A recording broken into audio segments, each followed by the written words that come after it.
Hey YouTube! Today I want to talk to you about the interview mindset. Now, the mindset that I'm in when I interview is different from the mindset that I'm going to show you today.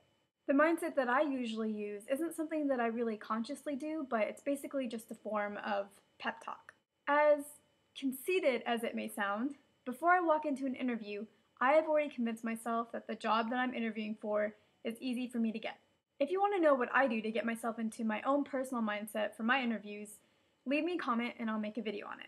Even though my mindset is more of an unconscious thing that I do, after some thought, I do know how anyone can do it, regardless of whether you've ever been in that mindset before. But for today, I want to talk about this new idea I have for a different kind of interview mindset. Before I tell you what that mindset is, I want you to think about the last salesperson you met. Now, regardless of whether you actually bought something from this person, salespeople have a very compelling way about them. So once you have your salesperson in mind, take a moment to think about what that salesperson did or how they acted. So here's what I noticed. Almost every salesperson, consultant, or advisor I ever met, whether it was when I was a consultant myself, in a sourcing position, or just a regular consumer, always acted like or assumed that they already had the deal. They always act like or assume that you're going to go through them, you're going to buy through them. They always start talking about pricing, or they start talking about their plan for your future, or they start ringing you up at the cashier before you even have a chance to think about it. Now, I don't think you should be anywhere near as pushy as a salesperson when you're in your interview, but I do think it's important to notice the similarities.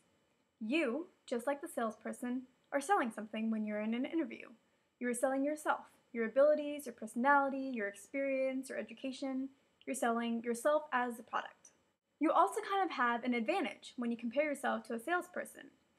Granted, whenever you're going for an interview, your interviewer or your department that you're interviewing for, they have budgets and they have budget constraints. But the lucky thing for you is that when you're interviewing, your interviewer, the person who is buying you as a product, is not spending their own money. Also remember that you are selling you, and there is no better person to promote. And even though salespeople really love their products, the products that they sell, and they're really into it, no one can be a better supporter for you than yourself. So, then how do you use this mindset to your advantage in an interview?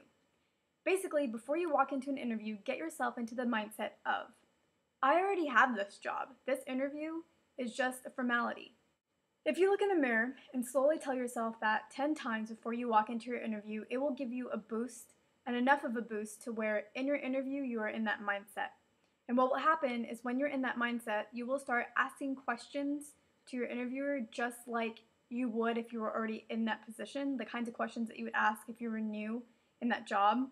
And that will send that little light bulb off in the interviewer's head, and they can start to see you almost in that role.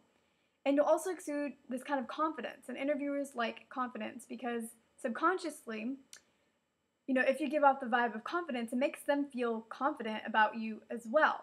But if you kind of give off this vibe of, oh, I'm not really sure, I don't really think I'm, good enough for this position, that kind of mentality, then subconsciously they can see that in your body language, and that will tell them maybe she's not right for this position. It'll make them think the things that you're thinking.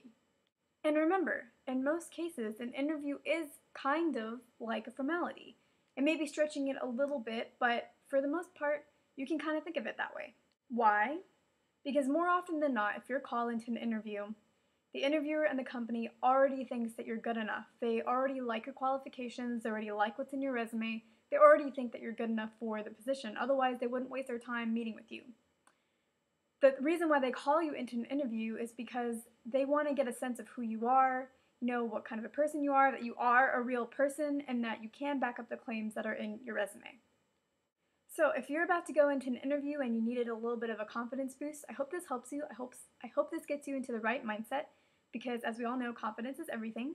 And just remember that if you have an interview and you're going into an interview, that really you just have to make sure that you can back up your claims and show your confidence and show your positivity, your proactiveness, and more often than not, you're going to get the job. As always, if you have any questions, please leave me a comment below. I know that I have a lot of people that have left me comments that I need to respond to. Thank you for everybody's comments, and I will get to them by the end of this week. If you haven't already subscribed to my channel, please hit that subscribe button. And if you've already subscribed, thank you very much. That is really awesome of you. And if you haven't already checked out my book, make sure to check it out. It's called 25 Things They Don't Teach in Business School. It's available on Kindle at the Amazon store. There'll be a link in the description box below. Other than that, I think that's about it, so I'll talk to you guys next time.